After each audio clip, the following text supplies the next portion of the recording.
मोहल्ले का 52 इंच वाला ससुराल। ये देखो मेरा 52 इंच का घाघरा, मेरे पति ने मेरे लिए खास सूरत में ये घाघरा बनवाया है। अरे बहन, 52 इंच से याद आया हमारे मोहल्ले का 52 इंच वाला ससुराल। वो देखो नीलम अपने 52 इंच के ससुराल के बाहर पानी की बाल्टी लिए खड़ी है। रुक, उसे बुलाते हैं, थोड़ा उसके 52 इंच के ससुराल के बारे में पूछा जाए। नीलम, नीलम जरा इधर आना। कौन, मैं? 1 मिनट आई।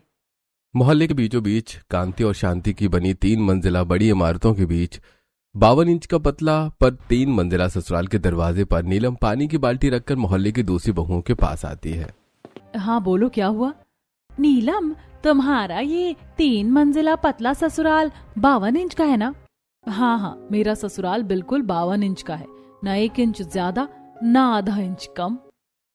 अच्छा, ये देखो नीलम, मेरे पति ने मेरे लिए 52 इंच का लहंगा बनवाया है। वो गाना है ना, 52 गज का घूंघट पैण मटक चालूंगी, उस पर रील बनाने के लिए क्या तुम ये लहंगा पहनकर अपने ससुराल में जा सकती हो? हाँ, मेरे ससुराल में मैं कुछ भी पहन सकती हूँ, कुछ मनाही नहीं है। अच्छा, तो फिर ये लहंगा पहनकर अपने ससुराल में जाना जरा। नहीं, ये लहंगा पहनकर मैं अपने ससुराल में नहीं जा सकती। अभी तो तुमने कहा कि तुम ये 52 इंच का लहंगा पहनकर अपने ससुराल में जा सकती हो, तो फिर जाओ। मैं अपने ससुराल में जा सकती हूँ, पर ये लहंगा पहनकर मैं अपने ससुराल में नहीं जा सकती। मतलब मैं जा सकती हूँ, पर ये लहंगा पहनकर मैं नहीं जा सकती। क्या जलेबी जैसी गोल गोल बातें कर रही हो? साफ साफ कहो, तुम मेरा 52 इंच का लहंगा पहनकर अपने 52 इंच के ससुराल में जा सकती हो या नहीं? मैं ये 52 इंच का लहंगा अपने ससुराल में पहन सकती हूँ, मुझे कोई मना नहीं करेगा, पर पहनकर मैं अपने ससुराल में घुस नहीं सकती, वरना मैं दरवाजे पर ही फंस जाऊंगी, क्योंकि मेरा ससुराल ही 52 इंच का है और ये लहंगा भी 52 इंच का है। ऊपर से अगर मैंने इसे पहना होगा तो मेरे दोनों बाजू दीवार से छिल जाएंगे। नीलम की बात सुनकर मोहल्ले की सभी बहुएं और दूसरी औरतें नीलम पर हंसने लगती हैं। साथ ही मोहल्ले का सब्जी वाला, दूध वाला और अखबार वाला भी नीलम पर हंसने लगता है। मोहल्ले के लोगों की आवाज सुनकर शारदा घर से बाहर आती है। सब सुन लिया है मैंने, तो मोहल्ले की औरतें मिलकर मेरी बहू को परेशान कर रही हो। अरे हम कहाँ परेशान कर रहे हैं तेरी बहू को? तेरी बहू खुद ही परेशान है अपने 52 इंच के ससुराल से। मैं कोई परेशान नहीं हूँ अपने 52 इंच के ससुराल से, मैं बहुत खुश हूँ अपने 52 इंच के ससुराल में। आप मोहल्ले की औरतों ने हमें परेशान किया है। शारदा, तूने अपने 52 इंच के ससुराल की पहली बहू तो ढूंढ ली, पर अब क्या दूसरे बेटे को कुंवारा ही रखेगी? उसके लिए कोई बेटी नहीं लाएगी क्या? क्यों नहीं लाऊंगी, जरूर लेकर आऊंगी। शारदा, तेरे में तो बड़ी हिम्मत है, अपने 52 इंच के पतले से ससुराल में तो दूसरी बहू लेकर आएगी, पर कौन देगा तुझे अपनी बेटी? अरे क्यों नहीं देगा, जरूर देगा। मैं दूसरी बहू जरूर लाऊंगी और इसी 52 इंच के ससुराल में ही लेकर आऊंगी। कोई झूठ बोलकर मुझे थोड़ी लेकर आनी है कि मैं डरूं। सच बोलकर घर दिखाकर अपने छोटे बेटे की शादी करवाऊंगी। चलो देखते हैं कौन देता है तुझे अपनी बेटी, कैसे लेकर आती है तू मोहल्ले का 52 इंच वाला ससुराल की दूसरी बहू। मोहल्ले वालों को चैलेंज देकर शारदा अपनी बड़ी बहू नीलम के साथ घर के दरवाजे पर आती है और पानी की बाल्टी लेकर नीलम के साथ थोड़ा तिरछा होकर अपने 52 इंच के ससुराल के छोटे से हॉल में चली आती है, जहां सभी सोफे पर बैठे होते हैं। क्या हुआ माँ, फिर मोहल्ले की औरतों से भिड़ंत हो गई? आज क्या कहा उन्होंने? मोहल्ले वाले अब हमारे देवर जी की शादी के लड्डू खाना चाहते हैं। क्यों अरुण बेटा, तेरी जॉब भी लग गई, सैलरी भी बढ़ गई है, अब बता ढूंढूं तेरे लिए लड़की? मम्मी पापा आपकी जैसी मर्जी हो, वैसे मैं शादी के लिए तैयार हूँ। ओहो, अब तो मेरी दूसरी भाभी आएगी, अब मजा आएगा। रामलाल शादी करवाने वाले पंडितों से बात करते हैं। कुछ दिन बीतते हैं और आज रामलाल, शारदा और पूरा परिवार अरुण के साथ मिडिल क्लास घर की बेटी अनीता को रिश्ते के लिए देखने आए होते हैं। भाई साहब, पंडित जी ने हमें आपके खानदान के बारे में जानकारी दी है। खानदानी अमीर परिवार है आपका, ऐसे खानदान में हम अपनी बेटी देने से मना कैसे कर सकते हैं? जी, हमें और हमारी बेटी को आपका बेटा बहुत पसंद आया, हमें ये रिश्ता मंजूर है। जी पंडित जी की बात बिल्कुल सही है। एक समय में हम खानदानी रईस थे, पर फिलहाल हमारी परिस्थिति उतनी अच्छी नहीं है। मेरे दोनों बेटे जॉब करते हैं और छोटा सा घर है हमारा। किसी दिन आकर आप घर देख लीजिए, सारी वही कहानी हम आपको बता देंगे। अरे भाई साहब, घर वगैरह हम देख लेंगे, अगर घर बहुत छोटा भी रहा तो आपके बच्चे जॉब तो कर ही रहे हैं, देखा जाएगा। रिश्ता तय है, शादी की तारीख निकालने के लिए आप पंडित जी को बुलाइए। दोनों परिवार की रजामंदी से अरुण और अनीता की शादी तय होती है। पंडित जी से शादी की शुभ तिथि निकलवाई जाती है और शादियों की तैयारियां शुरू हो जाती हैं। कुछ दिन बीतते हैं और एक रविवार रामलाल के बहुत कहने पर कृष्णलाल अपने बेटे रोहन के साथ मोहल्ले में आता है। अंकल, आप तो जिद पर ही अड़ गए अपना घर दिखाने के लिए। वैसे इस मोहल्ले में तो सभी के अच्छे खासे घर हैं। कौन सा घर है आपका? अरे वो वहां है हमारा घर।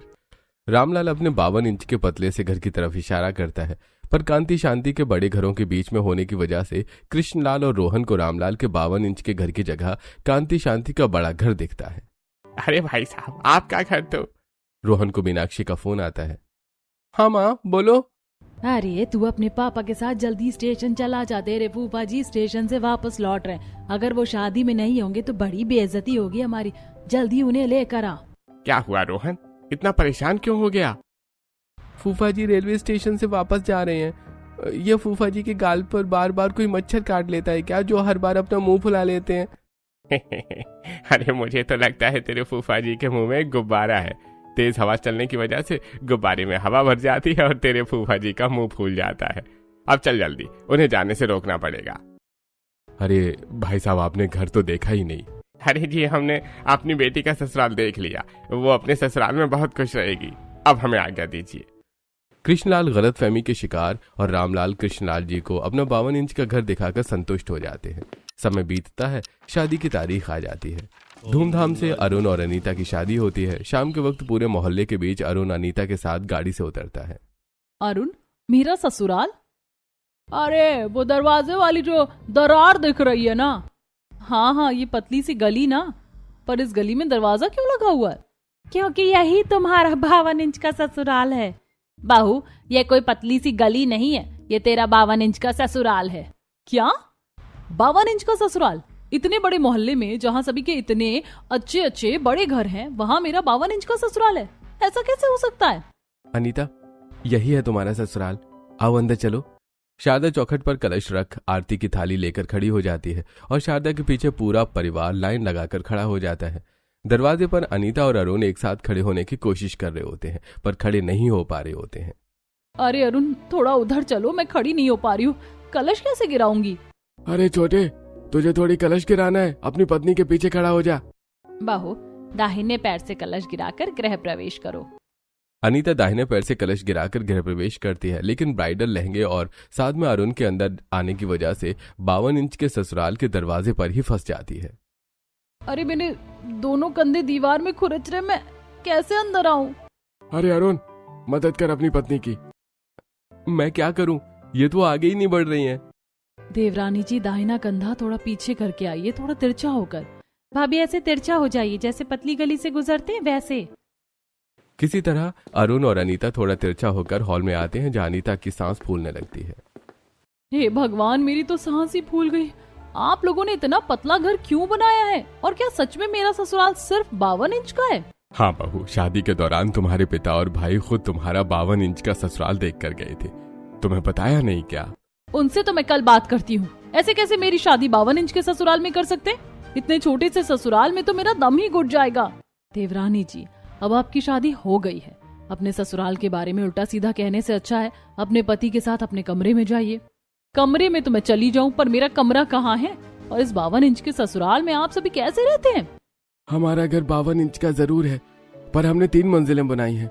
निचली मंजिल में सिर्फ हॉल है, पहली मंजिल में रसोई है, दूसरी मंजिल में तुम्हारा और अरुण का कमरा है, उसके ऊपर नहाने की जगह, और मेरा नीलम का कमरा है। सबसे ऊपर मम्मी पापा और प्रीति रहते हैं। अरुण और अनीता पतली पतली सीढ़ियों से चढ़कर दूसरे माले पर आते हैं और अपने छोटे से कमरे में चले आते हैं।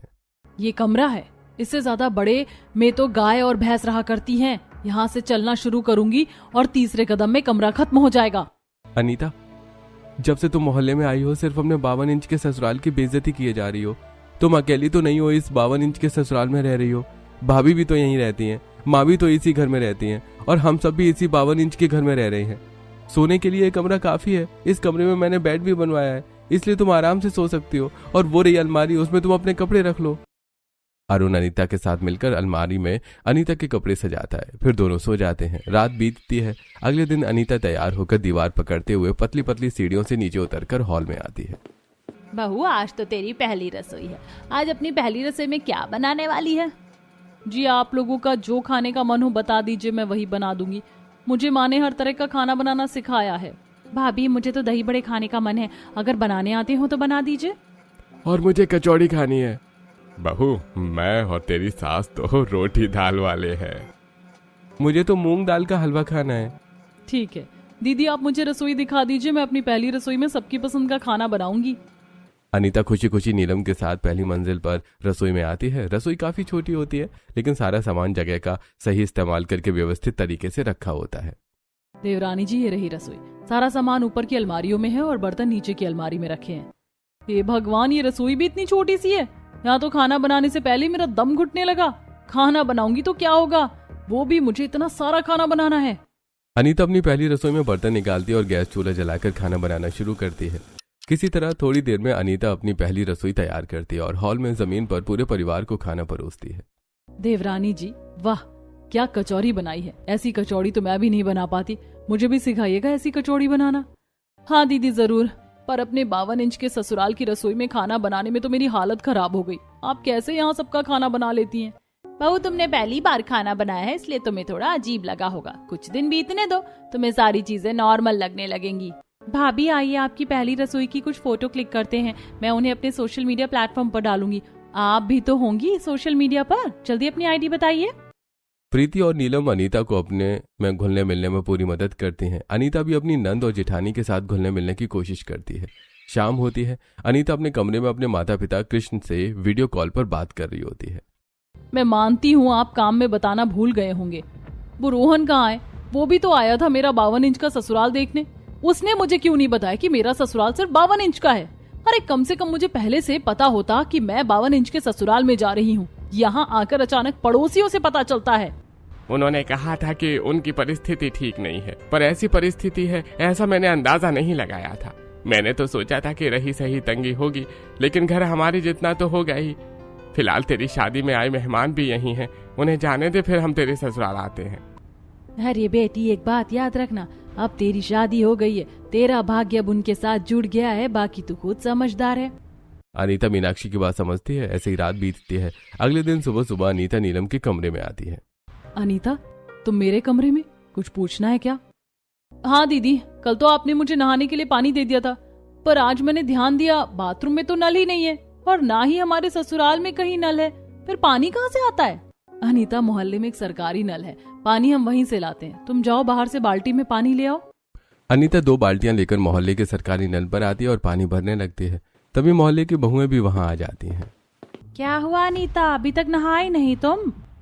हाँ, पर आपको कैसे पता? पूरे मोहल्ले को पता है कि तुम्हारे 52 इंच के ससुराल में पानी की व्यवस्था नहीं है। तुम लोग सुबह सुबह नहाने के लिए मोहल्ले के नल से पानी लेने आते हो। ले जाओ, जल्दी नहा लो, सुबह का वक्त है। मोहल्ले की बहुओं के मजाक से अनीता चिढ़ जाती है और मुंह बनाकर अपने ससुराल में आती है और पानी की बाल्टियां लेकर सीढ़ियां चढ़ते हुए लड़खड़ा जाती है। हॉल में बैठा अरुण तुरंत अनीता को संभाल लेता है।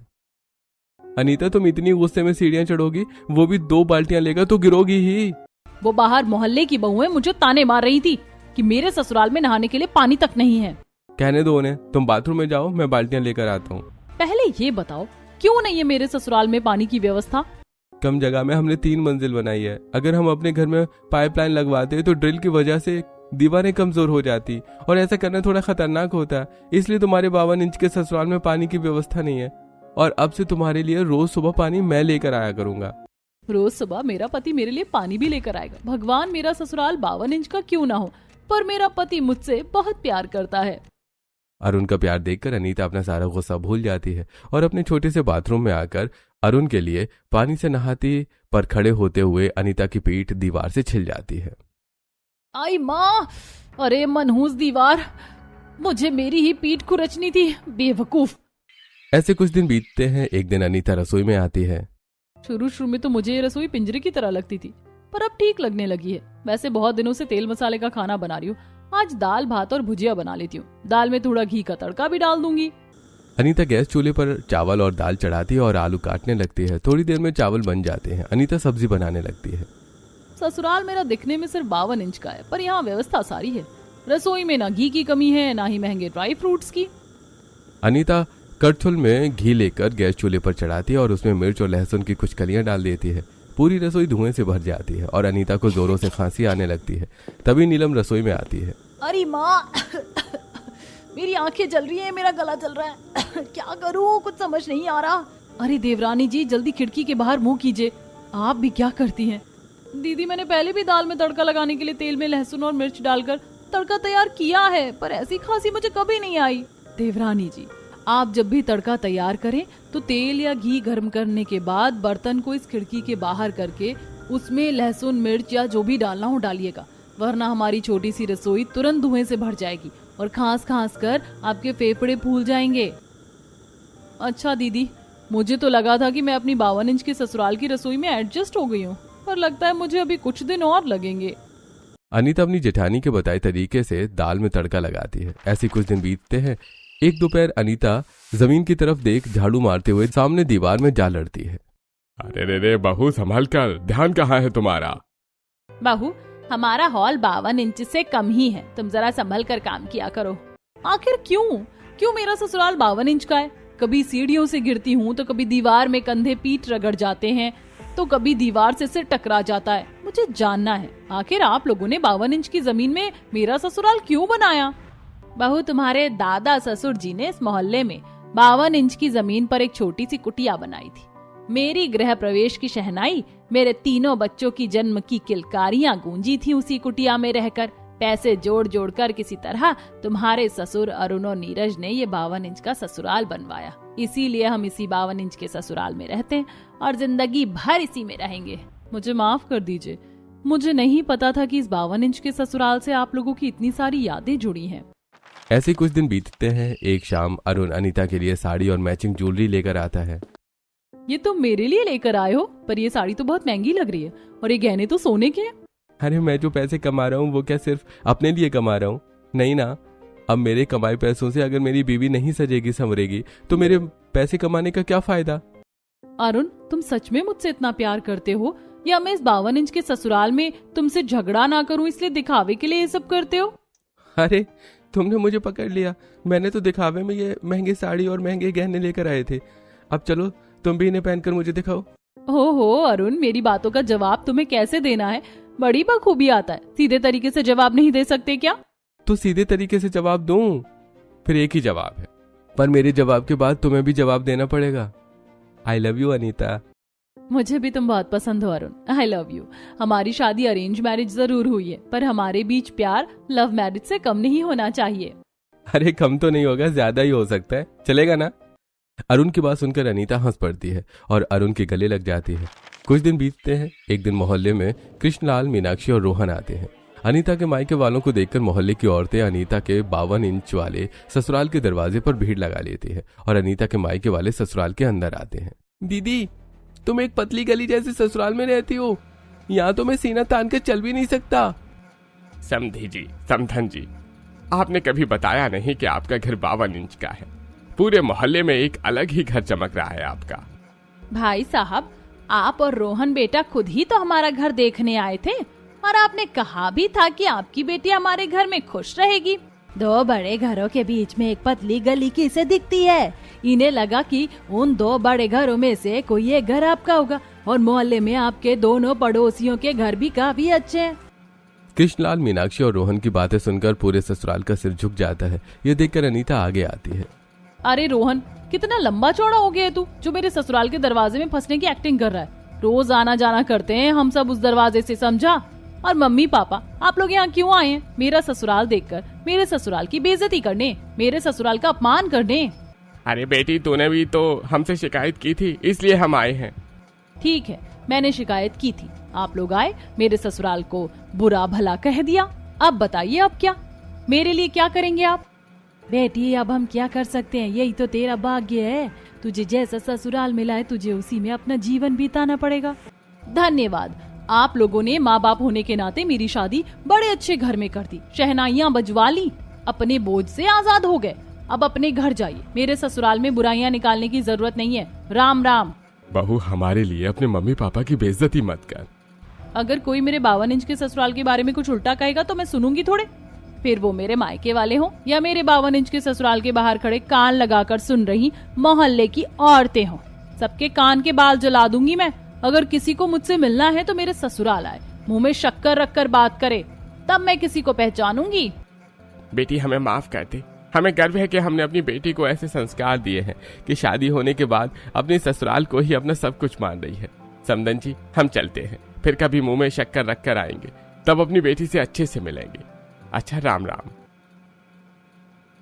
कृष्णलाल मीनाक्षी और रोहन माफी मांगते हैं और कृष्णलाल मीनाक्षी अनीता को आशीर्वाद देकर वापस चले जाते हैं। ऐसे कुछ दिन बीतते हैं। एक दोपहर नीलम और अनीता घर भर के कपड़े गंदे इकट्ठा करके अपने छोटे से बाथरूम में धोने की तैयारी करती हैं। देवरानी जी, अपने 52 इंच के ससुराल में हर काम करने की मैंने व्यवस्था कर ली है, पर बस ये कपड़े ही मैं कहीं से नहीं धो पाती हूँ। कपड़े मुझे ढेर सारे धोने पड़ते हैं और पानी मोहल्ले से लाना पड़ता है। ऊपर से कपड़े धोने में आधा पानी तो बाथरूम के बाहर गिर जाता है, जिसके बाद में साफ भी करना पड़ता है। दीदी क्यों ना हम सारे कपड़े लेकर मोहल्ले के नल पर ही बैठकर धो ले। वैसे भी हमारे अलावा मोहल्ले की इक्का दुक्का औरतें कभी कभार वहाँ आती हैं, नहीं तो नल तो खाली ही रहता है। मुझे कोई दिक्कत नहीं है, चलिए मोहल्ले के नल पर चलते, वहीं सारे कपड़े धो लेते हैं। अनीता और नीलम गंदे कपड़े, सर्फ, साबुन और कपड़े धोने का ब्रश लेकर अपने 52 इंच के ससुराल से निकलती हैं। दोनों मोहल्ले के नल पर पहुंचकर नल चालू करती हैं और कपड़े धोने लगती हैं। तभी कुछ पड़ोसन अपने अपने घरों के बाहर खड़ी होकर बातें करने लगती हैं। अरे वो देखो मोहल्ले के 52 इंच वाले ससुराल में रहने वाली बहुओं की हालत, अब इन्हें मोहल्ले के नल पर आकर कपड़े धोने पड़ रहे हैं। देवरानी जी देखिए, फिर हमारे ससुराल का मजाक उड़ा रही है। अरे दीदी उड़ाने दीजिए इन मोहल्ले की औरतों को हमारा मजाक। हम तो कपड़े धोने अपने ससुराल से मोहल्ले में आए हैं, इनके पास तो घर में बैठने की भी जगह नहीं है। देखिए सब हमें देखने के लिए बाहर खड़ी है। हाँ देवरानी जी, और मुझे तो लगता है इनके घर में शायद टीवी भी नहीं होगा, इसीलिए हमारा मजाक उड़ाकर अपना मनोरंजन करना चाहती है। हमारे ससुराल में तो टीवी है, हम कपड़े धोने के बाद आराम से टीवी देखेंगे। जब से शारदा की ये छोटी बहू आई है ना, हमारे कुछ भी कहने पर हमारे मुंह पर तुरंत जवाब दे देती है, हम कुछ कह भी नहीं पाते। चलो अपने अपने घर वापस चलते हैं, आज इनका पल्ला भारी है, दोनों साथ में जो हैं। देखा दीदी, हम दोनों के साथ से कैसे मोहल्ले की सभी औरतों की बोलती बंद हो गई। दीदी जितने कपड़े धुल गए हैं उतने मैं हमारी छत पर फैला कर आती हूँ, तब तक आप दूसरे कपड़े धोइए, फिर साथ में सारे कपड़े ऊपर रख देंगे, उनके सूखने के बाद फिर बाकी कपड़े फैला देंगे। अनीता अपनी जेठानी और अपनी सास की धुली हुई साड़ियां लेकर अपनी छोटी सी छत पर किसी तरफ फैला देती है। तभी पड़ोस की बड़ी सी छत पर राधिका आ जाती है। ये क्या, सिर्फ 3 साड़ियाँ फैलाई हैं तुमने अपनी छत पर? तुम्हारे घर में और कोई नहाता नहीं है क्या, या नहाकर वही गंदे कपड़े वापस पहन लेता है? तुम्हें बड़ा पता है, शायद तुम्हारे ससुराल में यही होता होगा। अपने काम से काम रखो, मेरे ससुराल में ताका झाकी मत करो। इतना कहकर अनीता छत पर कपड़े सुखाने लगती है। साड़ियां सूखने के बाद अनीता छत पर घर के मर्दों के कपड़े सुखाती हैं और फिर प्रीति के कुछ कपड़े और कुछ चादर और पर्दे सुखाने के लिए फैलाती हैं। फिर अनीता पापड़ सुखाने के लिए छत पर लेकर आती है। राधिका दोबारा अपनी छत पर आ जाती है। अरे रे अनीता, तुझे देख कर तो मुझे दया आ रही है। तेरा 52 इंच का ससुराल छोटा है तो झाड़ू पोछी का काम मिनटों में खत्म हो जाता होगा, पर ये जो बार बार 3 मंजिल चढ़कर छत पर आना पड़ता है, वो भी 3-4 कपड़े सुखाने के लिए, और इस छोटी सी छत पर ये डर भी रहता होगा कि ना जाने कब जरा सा पैर फिसले और सीधे 3 मंजिल नीचे गिर जाओ। तो फिर आ गई, किसी दिन ना तो मेरी रसोई की खिड़की पर आकर मुझसे हाल चाल पूछना, ऐसा तड़का लगाऊंगी ना कि तेरी हर जगह नाक घुसाने की आदत छींक छींक कर बह जाएगी, फिर दूसरों की जिंदगी में घुसाने के लिए नाक ही नहीं बचेगी। अरे बाप रे, बड़ी खतरनाक औरत है, जरा सा भी सोचती नहीं है बोलने से पहले, ऐसा लगता है कि जवाब पहले से तैयार रखती है। कर जो करना है, मैं जा रही हूँ। इसी तरह कुछ दिन बीतते हैं। अनीता के तेज तर्रार जवाबों की वजह से मोहल्ले को कोई भी औरत 52 इंच के ससुराल को लेकर नीलम, अनीता या शारदा को ताने नहीं मारती। दूसरी तरफ मोहल्ले के मर्द भी अब रामलाल, नीरज और अरुण को ताने मारना छोड़ देते हैं। इसी तरह कुछ दिन और बीतते हैं। मम्मी, तुम अपनी 52 इंच के ससुराल में अपनी छोटी बहू तो बड़े कमाल की लाई हो। मेरी सहेलियों की बात छोड़ो, अब मोहल्ले की औरतों की भी हिम्मत नहीं होती कुछ कहने की। और भैया और पापा को जो मोहल्ले के मर्द ताना मारा करते थे, अब तो वो भी ताने मारने के बारे में सोचते तक नहीं है, क्योंकि भाभी ने उनकी बीवियों के मुंह बंद कर दिए हैं। हाँ, यह तो अनीता ने बहुत अच्छा किया। आए दिन कभी मोहल्ले का पान वाला, कभी दूध वाला, तो कभी अखबार वाला ताने देता था। एक दिन तो अखबार वाले ने कह दिया कि आपके 52 इंच के घर के दरवाजे पर मेरा अखबार भी नहीं खुलता। उस दिन तो मेरा दिमाग ही खराब हो गया था, पर कहता भी क्या, अब वो भी चुप हो गया है। हमें इतनी अच्छी बहू मिली और शादी के बाद अरुण और अनीता कहीं घूमने भी नहीं गए। ऐसा करो बहू, तुम और अरुण कहीं घूमने चले जाओ, किसी मंदिर वाली जगह पर चले जाओ। अपने वैवाहिक जीवन और अपने 52 इंच के ससुराल के लिए भी प्रार्थना कर लेना और थोड़ा घूम फिर भी लेना। मम्मी, हम दोनों अकेले क्यों जाएंगे? भैया भाभी भी शायद कहीं घूमने नहीं गए थे, उन्हें भी साथ लेकर चलते हैं। आप लोग भी हमारे साथ चलिए। भैया आप दोनों के साथ हम वहाँ क्या करेंगे? क्यों नंद जी, जैसे हम सब घूमेंगे वैसे आप लोग भी हमारे साथ घूमिएगा। तो बताइए कहाँ जाना है? अरे हम इस बूढ़े होते शरीर में तीर्थ जाने के अलावा और क्या इच्छा रहेगी? महाप्रभु जगन्नाथ महाराज की रथ यात्रा निकलने वाली है, क्यों ना उड़ीसा के पुरी चले। प्रभु महाप्रभु जगन्नाथ जी के दर्शन भी हो जाएंगे और तुम लोग पुरी बीच पर घूम भी लेना। हाँ हाँ पापा जी, हम तो वहीं जाएंगे, भक्ति भी हो जाएगी, मस्ती भी हो जाएगी। नीरज और अरुण पूरे परिवार के टिकट कराते हैं। कुछ दिन बीतते हैं, पूरा परिवार अपना सामान पैक करता है। अनीता अपने 52 इंच के ससुराल के दरवाजे पर ताला लगाती है और फिर पूरा परिवार टैक्सी में बैठकर जगन्नाथ धाम के लिए रवाना हो जाता है। 1 महीना बीतता है और अपनी ट्रिप पूरी करके पूरा परिवार अपने मोहल्ले में वापस आता है। चाहे जहाँ भी चले जाओ, वो जगह घूमने फिरने के बाद याद अपने घर की ही आती है और सुकून अपने घर पहुंचकर ही मिलता है। अरे ये हमारी दोनों पड़ोसनों ने बालकनी कब बना ली, और इन्होंने ऐसी बालकनी बनाई है कि हमारी छत ही ढक गई है। पूरा परिवार हैरानी से कांति शांति की नई बनी बालकनियों की तरफ देखने लगता है। कांति शांति ने अपने अपने मकान की सबसे ऊंची मंजिल पर आमने सामने बालकनी बनाई थी, जो कि 52 इंच वाले ससुराल की छत को पूरी तरह से ढक दे रही थी, और दोनों पड़ोसने अपनी अपनी बालकनी में बैठी चाय पी रही थी। कांति शांति बहन, तुम दोनों ने हमारे छत पर बालकनी क्यों बना ली है? शारदा बहन, हमने तुम्हारे छत पर बालकनी नहीं बनाई है, हमने तो अपने अपने मकान से जोड़कर बालकनी बनाई है। जरा चश्मा लगाकर देखो। कांति शांति बहन, पर आप दोनों ने ऐसी बालकनी बनाई है कि हमारी पूरी छत ही ढक गई है। आप दोनों को अगर बालकनी बनवानी ही थी तो किसी और दिशा में बनवा लेती। भाई साहब, हम दोनों सिर्फ पड़ोसने ही नहीं, पक्की सहेलियां भी हैं। हमें बालकनी में साथ बैठकर चाय पीनी थी, इसीलिए हमने आमने सामने बालकनी बनवाई है। आपकी छत ढक गई, चाहे कुछ भी हुआ, इससे हमें कोई मतलब नहीं। पापा मम्मी, इनसे बात करने का कोई फायदा नहीं है। आप दोनों इनके पतियों से बात कीजिए, वो समझदार हैं, शायद उन्हीं से कोई उपाय निकल सके। जाओ जाओ, जिससे बात करनी है उससे बात कर लो। ये सब तुम्हारी छोटी बहू की कैंची की तरह चलने वाली जुबान की वजह से हुआ है। प्रीति, नीलम और अनीता अपने घर में चले जाते हैं। वहीं शारदा और नीरज कांति के घर आती हैं और रामलाल अरुण शांति के घर शिव प्रसाद से बात करने आते हैं।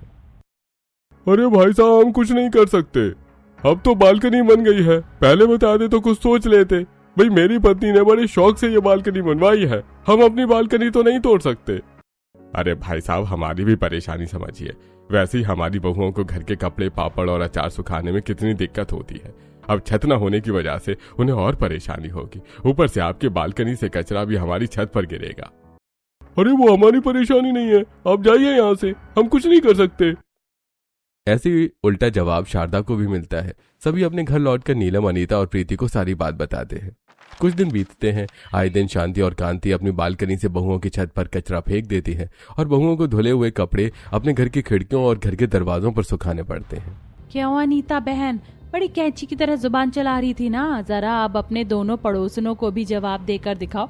क्यों चुप बैठी हो? जवाब तो दूंगी। इन्होंने मेरे ससुराल वालों को परेशान करने की कोशिश की है ना, अब देखो मैं क्या करती हूँ। ऐसे कुछ दिन बीतते हैं। एक दिन अचानक मोहल्ले में सरकारी ऑफिसर आशुतोष अपनी टीम के साथ आता है। आशुतोष के साथ एक बुलडोजर भी होता है। अरे सर, आप ये बुलडोजर लेकर हमारे मोहल्ले में क्यों आए हैं? देखिए, आपकी और उनकी बालकनी तोड़ने आप दोनों ने अवैध तरीके से बालकनी बनाई है। अवैध? हमारी बालकनी अवैध कैसे हो गई? किसी की छत को ढककर बनाई गई बालकनी अवैध ही मानी जाती है, और मैंने पुराने रिकॉर्ड चेक किए तो पता चला कि आपका ये घर भी किसी और की जमीन पर बना हुआ है। अरे किसके नाम पर है ये जमीन? सूरीलाल जी के बेटे रामलाल जी के नाम पर। ये तो मेरे ससुर जी का नाम है।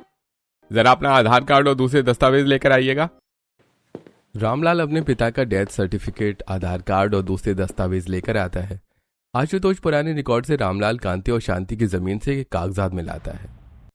रामलाल जी, आसपास की ये जमीन आपके पिता के नाम दर्ज है, क्योंकि अब आपके पिता नहीं रहे, इसलिए सरकारी रिकॉर्ड के अनुसार ये जमीन आपके नाम है। अब आप बताइए अनीता जी, हमें क्या करना चाहिए? सर फिलहाल आप कुछ मत कीजिए। पापा जी, आपको इसके बारे में कुछ पता है? बहू, मुझे तुम्हारी दादी ने बताया था कि एक समय इस मोहल्ले में लोग जमीन हथिया रहे थे। उस समय तुम्हारे दादा ससुर लाठी लेकर अपने दोनों हाथ फैलाकर खड़े हो गए थे और बोले थे, जितनी दूर मैं खड़ा हूं उतनी दूर की जमीन कोई नहीं हड़प सकता। उसी वजह से हमारे पास सिर्फ 52 इंच की जमीन बची, बाकी जमीन लोगों ने घेर ली थी। देखिए, जमीन पर कब्जा तो कर लिया गया था, लेकिन कानूनी रूप से ये जमीन आपकी है। क्यों? हमारे 52 इंच के ससुराल का मजाक उड़ाते थे ना आप लोग। अब बताइए, आपके पास तो 1 इंच जमीन नहीं है। रामलाल जी, हम अपने किए पर शर्मिंदा हैं। हमें भी नहीं पता था कि यह जमीन कब्जा की हुई है। हमें बेघर मत कीजिए, जितने पैसे बनते हैं हम देने को तैयार हैं। अनीता के कहने पर रामलाल अपनी 52 इंच की जमीन कांति के घर में मिला लेता है और एक तरफ की जमीन शांति कांति को बेच देता है, जहां दोनों अपना छोटा सा घर बनाती हैं और अब दोनों बहुएं अपने ससुराल में हंसी खुशी जीवन बिताती है। दोस्तों, आपका 52 इंच का घर होता था और आप उसमें कैसे रहते? कमेंट